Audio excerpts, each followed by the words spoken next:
Salve, galera! Mantendo o compromisso com a verdade do que pode ser falado, vou explicar um pouquinho do draft do G3X, algumas coisas que a gente acreditou nesse draft, como é que foi a ansiedade, os bastidores de cada pique, e para você entender um pouquinho essa montagem e conhecer cada um dos jogadores aí da G3X FC que jogarão nesse draft.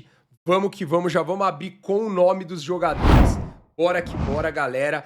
Esse é o time do G3X e a primeira coisa importante de você lembrar é a gente escolhe 10 jogadores e 3 jogadores são estrelas. E vocês já sabem, já estão cansados de saber das nossas estrelas, Andreas e Rufino, e agora do Kelvin, que não sairá, que ficará com a gente. Então a gente tem Andreas, Rufino e Kelvin, tá? Nos sistemas que a gente joga, tá? Nos sistemas que a gente joga, a gente tem então o Kelvin no ataque, né, que seria o Kelvin no ataque, o Andreas na ala esquerda, lembrando que a gente joga com esse ala invertido, então o jogador com a perna direita joga pela esquerda, o jogador com a perna esquerda não precisa ser assim, tá? É uma tendência que a gente tem, mas não precisa necessariamente ser assim.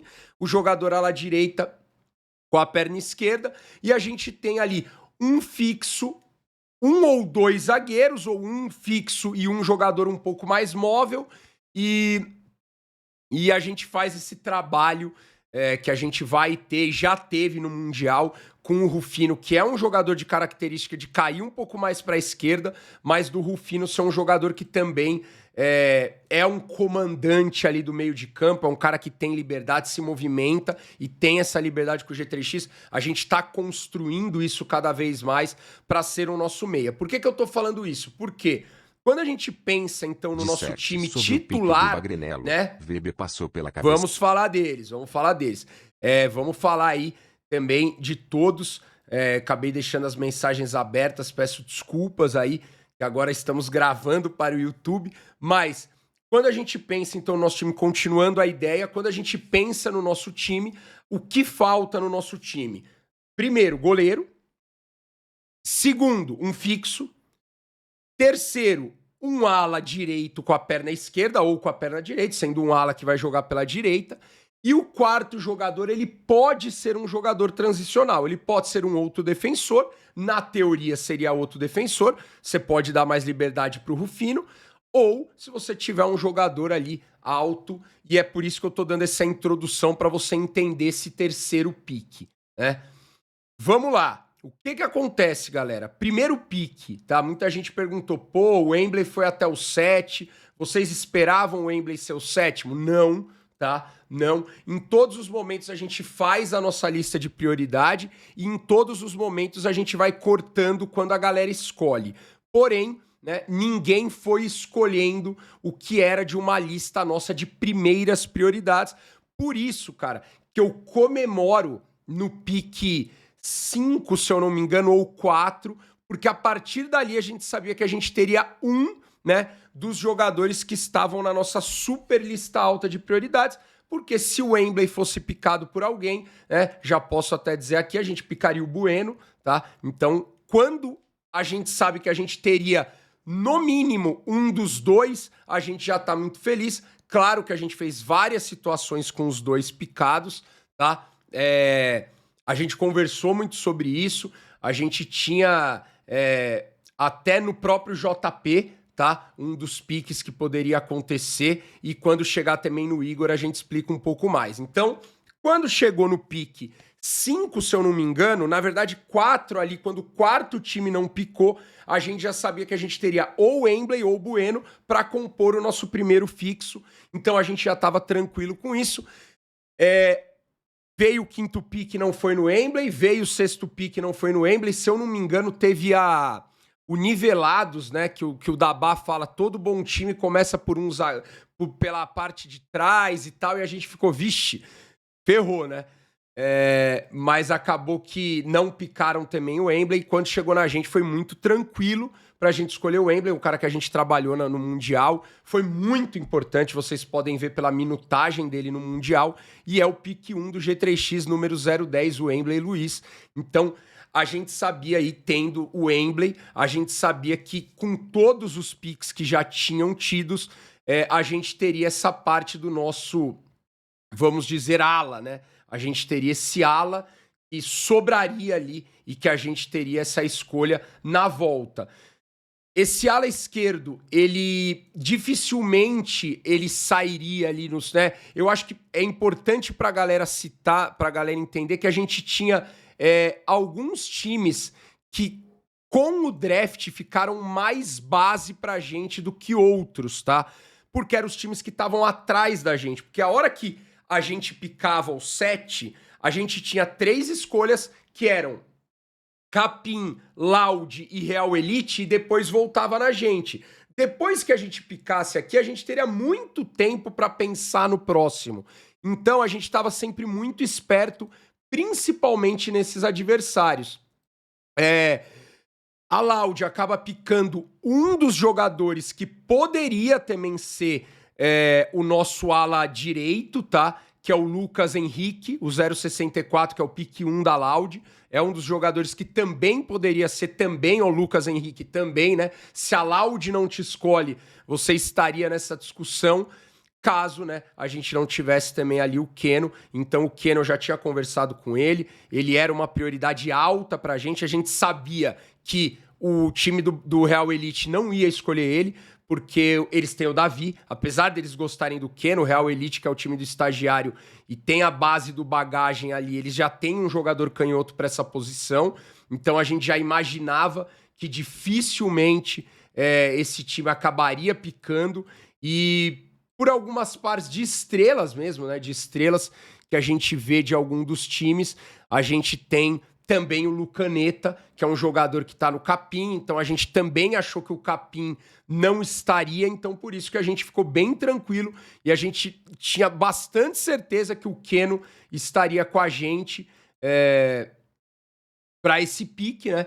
E foi o que aconteceu, né? Foi o que aconteceu. A gente então consegue nessa volta picar o Keno. Eu acho que aqui ainda dá para falar, né? Até como uma coisa de coisa.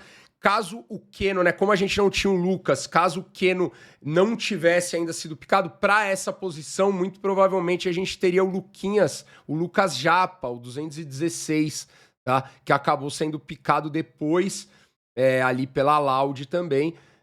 Ele é um menino destro, tá? Mas que a gente vê como que tem muita variável, mas nessa segunda prioridade era o Keno. Então ali a gente acaba, o que fica faltando pro nosso time? Um goleiro e um segundo defensor. Só que o que vale lembrar, a partir de agora, isso é importante pra gente falar agora, a partir de agora, a gente teria que esperar 12 picks até voltar pra gente. Então, muita gente já tinha saído e muita gente ia sair, né? Até voltar pra gente, até chegar a gente. E tá. Obviamente, galera, claro, como eu tô falando, os wildcards influenciaram totalmente, porque eles são 3 titulares em 3 posições específicas, então a gente prioriza isso. Mas é importante para falar porque quando volta aqui no nosso pique do Vitinho, então vamos lá, o Wembley dispensa comentários, o Keno é reserva do Davi no bagagem, tá? Dá pra gente falar isso com toda a verdade, o Keno é reserva do Davi no bagagem, e agora ele é titular do G3X, né? Então, só para vocês conhecerem um pouco mais de jogadores. E quando chega nesse terceiro pique, a gente tem 2 escolhas. A primeira, o goleiro. E aqui a gente vou ser muito sincero, porque nós, como comissão técnica, confiamos em quem? No nosso preparador de goleiros. A gente tem a nossa opinião, e graças a Deus deu certo a nossa opinião aqui, que é o Igor Rezende, mas eu acho que é importante citar algumas coisas para vocês. Os goleiros, eles tiveram uma divisão. A gente não tem o Barata, porque o Barata é estrela, né? Tem outros times que têm estrela. E nessa divisão a gente tinha o JP realmente, tá? Por experiência em Kings League, por a gente ter trabalhado também com ele, pelo que ele, né, mostrou de evolução, experiência no futsal, o JP, ele estava na nossa visão como um goleiro de um level que tava ele, né? Então, se ele tivesse aberto, ele poderia ter sido discutido muito antes, tá? Mas ele foi pique 1. No momento que o JP foi picado, a Fúria picou o Vitão também, que a gente esperava, o goleiro que jogou com eles, que era para ter sido titular né, no Mundial de Clubes, mas acabou que ele teve um problema pessoal e chegou mais tarde, aí o JP começou e o JP foi muito bem, né, pra você ver como é futebol. A gente entrou ali nesses goleiros, a gente estava nos goleiros já numa lista em que os goleiros que estavam ali pra gente eram muito bons e qualquer um desses que, entre aspas, sobrasse pra gente já seria um bom goleiro.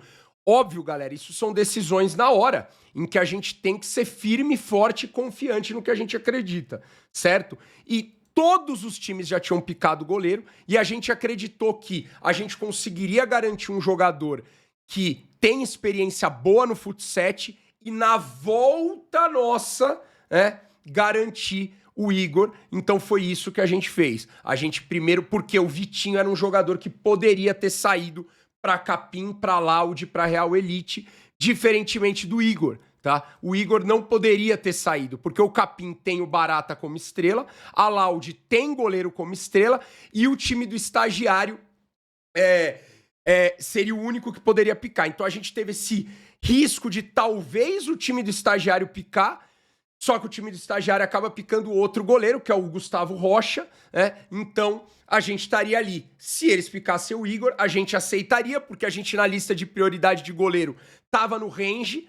A gente não estaria perdendo o Igor para pegar um goleiro que a gente teria que crescer, criar. Não, a gente estaria perdendo o Igor para picar um goleiro que a gente considera e que o Tato considera que está na mesma prateleira do Igor. Então, nesse momento na nossa cabeça foi, galera, vamos deixar o Igor para a volta, vamos garantir um jogador que completa nosso time, entre aspas, do que a gente precisa de posições, e aí a gente traz o Vitinho, que é fixo do Corinthians, tá? É um jogador que nesse momento aí tá ali, jogou no Corinthians, jogou em alguns outros times, então é o fixo que também é um cara que, né, tem boa disponibilidade para São Paulo, é um jogador que tem boa experiência e etc, é um jogador que, diferente do Wembley, né, acho que a única característica que o Wembley tem que não é tão boa, né? Diferente do Wembley, o Vitinho é um jogador que chuta bem a gol, né? Então a gente pode também esperar essa prioridade aí para que a gente, quem sabe, consiga ter alguns gols ali se sobrar, né?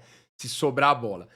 E aí isso, né, galera? Lembra que a gente picava o terceiro e já voltava no quarto. Quando voltou no quarto, a gente garantiu o Igor Rezende. E com isso, a gente, na teoria, tá, galera?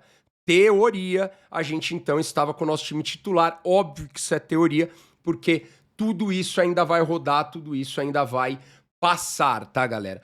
Então, galera, aí subiu bastante. Nesse momento, tá, você pode ver o pique 5 de praticamente todos os times, tá? Praticamente não, aqui dá pra dizer todos os times no pique 5 ali. Só o time do Funkball, que acabou tendo, né? O time do Real Elite também, mas acabou sendo o Profeta, e o Profeta é um fixo, a gente não picaria outro fixo nesse momento. O que eu quero dizer é que a partir daqui, os jogadores que têm grande destaque ali, vamos dizer, ou alguma boa história no futsal, eles já tinham, entre aspas, finalizado, tá, galera? Então aqui a gente não tinha... Por que eu tô falando do Funkball? Porque o Funkball, ele pica esse quinto jogador antes da gente, e como eu tô falando aqui a verdade pra vocês, né, entenderem o que vai acontecer... e até para os nossos jogadores entenderem o quanto eles têm que mostrar também, têm que provar, e o destino trouxe eles pra gente. A gente tinha aqui um dos jogadores que poderia ser o nosso quinto jogador, que é o Thiago Nascimento, tá? O Thiaguinho, atacante, mas ele foi picado pelo Funkball nessa volta, e aí a partir daí os jogadores que estão numa lista mais alta ali de prioridade, eles acabam saindo, e a gente vai para uma lista alta de prioridade, porém de que não são jogadores com histórico, vamos dizer, na nossa visão de análise, que jogaram no topo do futsal, tá? E aí, a partir daí, a gente vem com como a gente vai completar o elenco. E pra gente ficou muito claro, tá, que os nossos dois picks, o 5 e o 6, seriam jogadores que têm velocidade e que seriam jogadores que poderiam se transicionar. São jogadores que não teriam uma posição, apesar de ter uma posição, eles têm uma posição. mas são jogadores que daria para em algum momento a gente conseguir moldar, tá? De algum jeito, moldar de alguma parte e trazer aí, quem sabe, jogadores que vão ser muito utilizado em muitos momentos, né? E aí a gente pica no 5 o Lui, tá? É um menino que treina com o Andreas, então é um menino que a gente tem ali o contato também.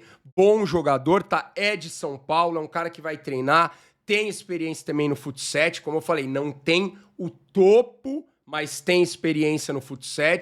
Então é um jogador também que joga ali muito na posição do Andreas, mas é um jogador que principalmente tem um físico muito bom. Lembro que eu falei, a gente queria nesses dois jogadores que tivessem físico, porque esses dois jogadores, sendo jogadores rápidos, eles abrem pra gente a possibilidade de uma marcação muito conhecida, que é a marcação individual, né? Então eles abrem essa possibilidade, então a gente estava nesse pensamento, e aqui o 214, o Felipe Soares, até brinquei com ele isso, né?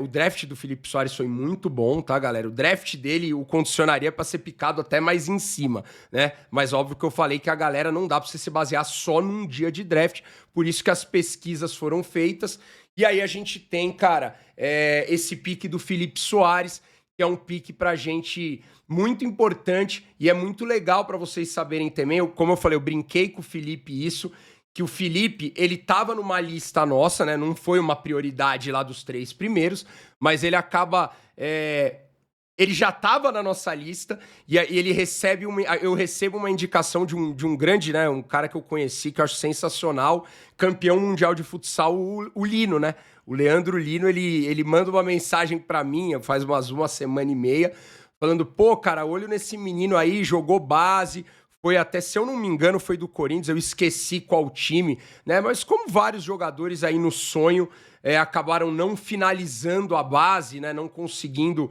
dar esse passo a mais, é muito difícil, né? E acabou que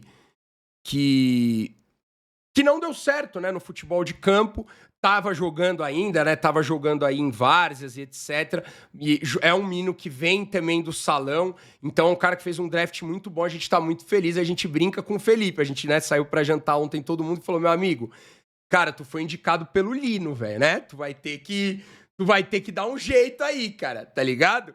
Então, lembrando, tá? Não é uma indicação, né? Se fosse uma indicação, seria pique 1, né? Mas ter o Lino também, ele já estava na nossa lista, o Felipe, óbvio, mas ter essa indicação também é algo que vai fazer a gente brincar. A gente achou que não sobraria ele.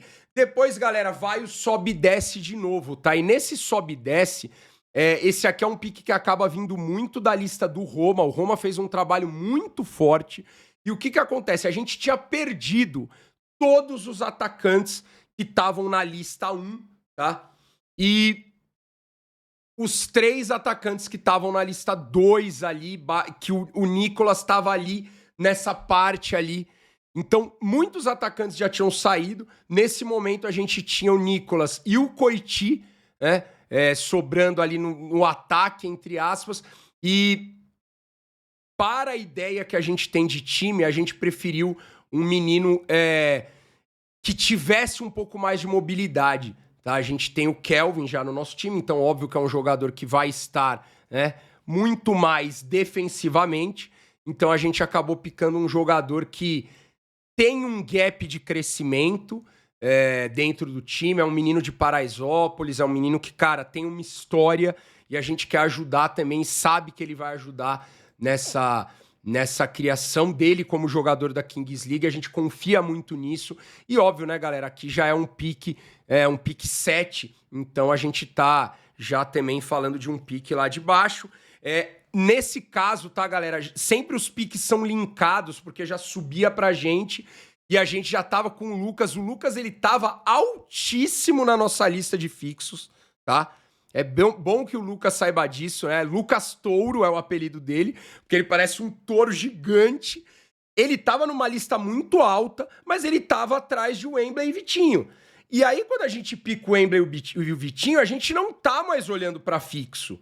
Por isso que ele acaba vindo só aqui. Só que ele fez um draft muito bom, o Lucas, e ninguém acabou picando ele. Então a gente ficou feliz, né, que a gente conseguiu picar essa dupla, um atacante, porque depois do Nicolas a gente iria para nossa terceira lista de prioridade de atacante. Nicolas ou Coiti, e depois seria a terceira lista. O Coiti é um jogador que está crescendo muito, mas ele tem uma característica muito mais pivô de costas, e a gente, nesse momento, preferiu aqui o Nicolas. Claro que se o Coiti, né, tenho certeza que vai crescer mais, e aí a gente vem com o Lucas aqui, e aí vai o sobe e desce e o drama total. O drama pelo Agnello, né? O drama pelo Agnello. Aqui todo mundo sabia que a gente tinha que picar um goleiro para ser o goleiro reserva. E o Agnello, e aí tem esse negócio de que o Gal falou pro Agnello, né? E falou pra gente, isso a gente não tem por que esconder, que se o Agnello tivesse no 10º pique, a gente picaria o Agnello. E aqui é muito importante vocês saberem de uma coisa. Óbvio que vai ter opiniões, óbvio que vai ter depois, né, tem discussão na hora, mas assim, o Agnello é um jogador que muito provavelmente ele entraria no pique aqui, tá? Ele seria o 7º pique, o Agnello. Só que o que acontece? O Agnello, ele falou tanto e se declarou tanto para o G3X que a gente sentiu-se no momento que era importante a gente 7, 8, o Agnello entraria por aqui. A gente sentiu que era importante a gente garantir algumas outras peças e deixar o Agnello, porque a gente sabe que o Agnello é um jogador de uma idade maior, né? Não é que ele é velho, ele é de uma idade maior, e a gente sabe que o Agnello sempre deixou claro para todo mundo que ele quer jogar no G3X. Então, picar, a gente sabe, isso é importante, tá, galera? Isso é algo que o jogador pode fazer, ele pode chegar na rede social e falar, eu quero muito ir pro G3X. Se o Real Elite picar ele vai jogar e vai ter que estar lá, mas isso às vezes pesa, né? E nesse caso do Agnello, a gente acreditou que dava pra gente confiar em não, né, em que será que vão picar um cara mais velho que deixa claro que ele quer jogar no G3X. Então a gente arriscou isso com na nossa cabeça a nossa inteligência, tá? Claro que a gente, na hora, a gente tava lá, e o Gal, o Vamp, a gente tava, o Roma, a gente tava dando, né, não risada, né, o Gal tava dando risada, no caso de risada de que a gente sabia que o Agnello devia estar muito ansioso nesse momento, né? A gente sabia que o Agnello tava muito ansioso, a gente sabia que o Agnello, cara, devia estar, meu Deus do céu, cara, meu Deus do céu, o que vai acontecer, o que vai acontecer, e etc, né? E a gente tinha certeza que ia dar certo, mas eu imagino que o Agnello, pô, quando a gente viu ele, mano, eu tava muito ansioso, tava foda. Quando vocês me escolheram, eu fiquei muito feliz.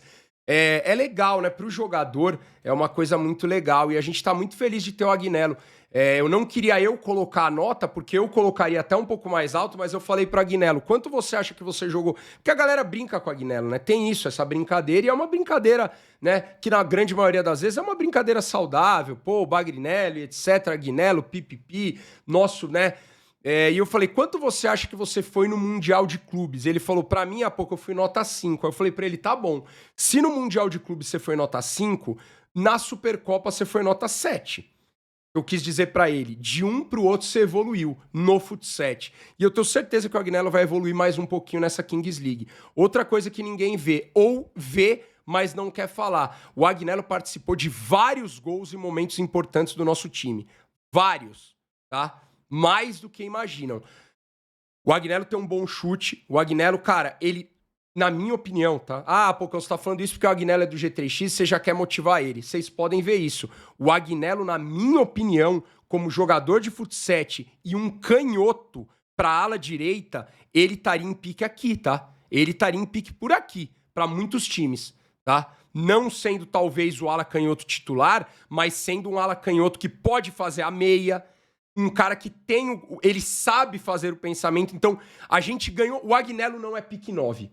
Esse é o ponto. O Agnello não é pique 9, tá ligado? E a gente conseguiu. Ah, Pocão, mas um pique, se ele não fosse 9, fosse 6, 7, são caras que vão mudar um time, não no draft. No draft, galera, são os 3, 4 primeiros caras que são os titulares. O resto, eles se entendem que eles vão ter que mostrar. Mas esse é o brilho da Kings League. Esse é o brilho da Kings League, tá ligado? É o que você vai mostrar. Quem não garante que o Felipe pode virar um jogador super útil? Ele vai ser. Quem não garante que o Lucas pode mostrar e pode acabar entrando mais do que jogando mais? Galera, é fut7. Você pode mudar toda hora. Você pode deixar um jogador 15 segundos em campo e trocar. Saca? Então, assim, a gente tá muito feliz com esse pique do Agnello. E nesse momento, né, a gente teve uma breve discussão de se deixava o Agnello para 10º. E nessa ida e volta para ser o nosso 10º pique, né? Mas a gente ali falou, cara, a gente tinha já 2 goleiros que a gente tava no nosso radar para ser esse goleiro. E a gente falou, cara, é o 3-2-3, é o Gabriel. Se picarem o Gabriel, a gente tinha o outro, se eu não me engano, Guilherme, o nome do outro goleiro. E aí a gente falou, não, cara, vamos picar o Agnello aqui. Não vamos, né? O Gal também, pô, não, é aqui. Aqui a gente já montou né, o que a gente queria ali. A gente pica o Agnello em 9º e acaba que volta e na nossa lista seria o Gabriel, né? Na nossa lista seria o 3-2-3. Então a gente picaria o Gabriel e rezaria pro Agnello voltar. A gente acabou picando o Agnello e ficou ali na expectativa. Se o Gabriel fosse picado, a gente iria no próximo goleiro, obviamente, porque na teoria o nosso goleiro titular é o Igor, então ali também não era uma posição que para esse momento ia tanto, mas o Tato, ele fez uma lista de goleiros prioridades e uma lista de goleiros que a gente chamou de secundários, e o Gabriel era o primeiro da lista dos secundários, então a gente tá bem feliz com os nossos goleiros também. E galera, para o vídeo não ficar mais longo do que já tá, esse é o elenco do G3X, lembrando que a gente tem Kelvin como atacante, Andreas na ala esquerda e Rufino que joga ali no meio / segundo defensor. O Rufino é um jogador muito de movimentação. Se a gente tiver, por exemplo, com o Felipe em campo, os dois podem variar. Se a gente tá com o Vitinho e com o Lucas, o Rufino vai mais pra frente, né? Se a gente tá, com o Agnello pela esquerda, o Rufino pode também estar mais pra frente, né? Então, né, obviamente com o Keno sendo o jogador que deve ser o nosso titular ali na ala direita, o canhoto, né? Pela esquerda, eu acabei me confundindo. E agora, galera, entra a nossa parte, né? Entra a parte que eu mais gosto e que, com muita humildade, me acredito muito competente para isso, estudo muito para isso. Agora entra a parte do treinamento, né? Então, a partir de agora, vocês vão estar vendo os nossos calendários, vão estar participando, alguns de vocês vão estar até sendo aberto para conhecer o nosso time num churrasquinho inicial aí. E tamo junto, cara, tamo junto. Tentei falar o máximo que eu consegui e se ficou alguma dúvida, deixem nos comentários porque eu vou tirar todas essas dúvidas, tá? E claro, tem um vídeo que vai chegar, um Reels e um vídeo que vai chegar de todos os bastidores. Daqui até quinta-feira eu vou fazer muitos vídeos sobre o draft, alguns mais midiáticos, né? Tipo, né, o que a gente achou de todos os jogadores que foram, como foram os bastidores da Kings, mas alguns mais técnicos e falando também do G3X e das outras escolhas. Valeu, galera? É nóis!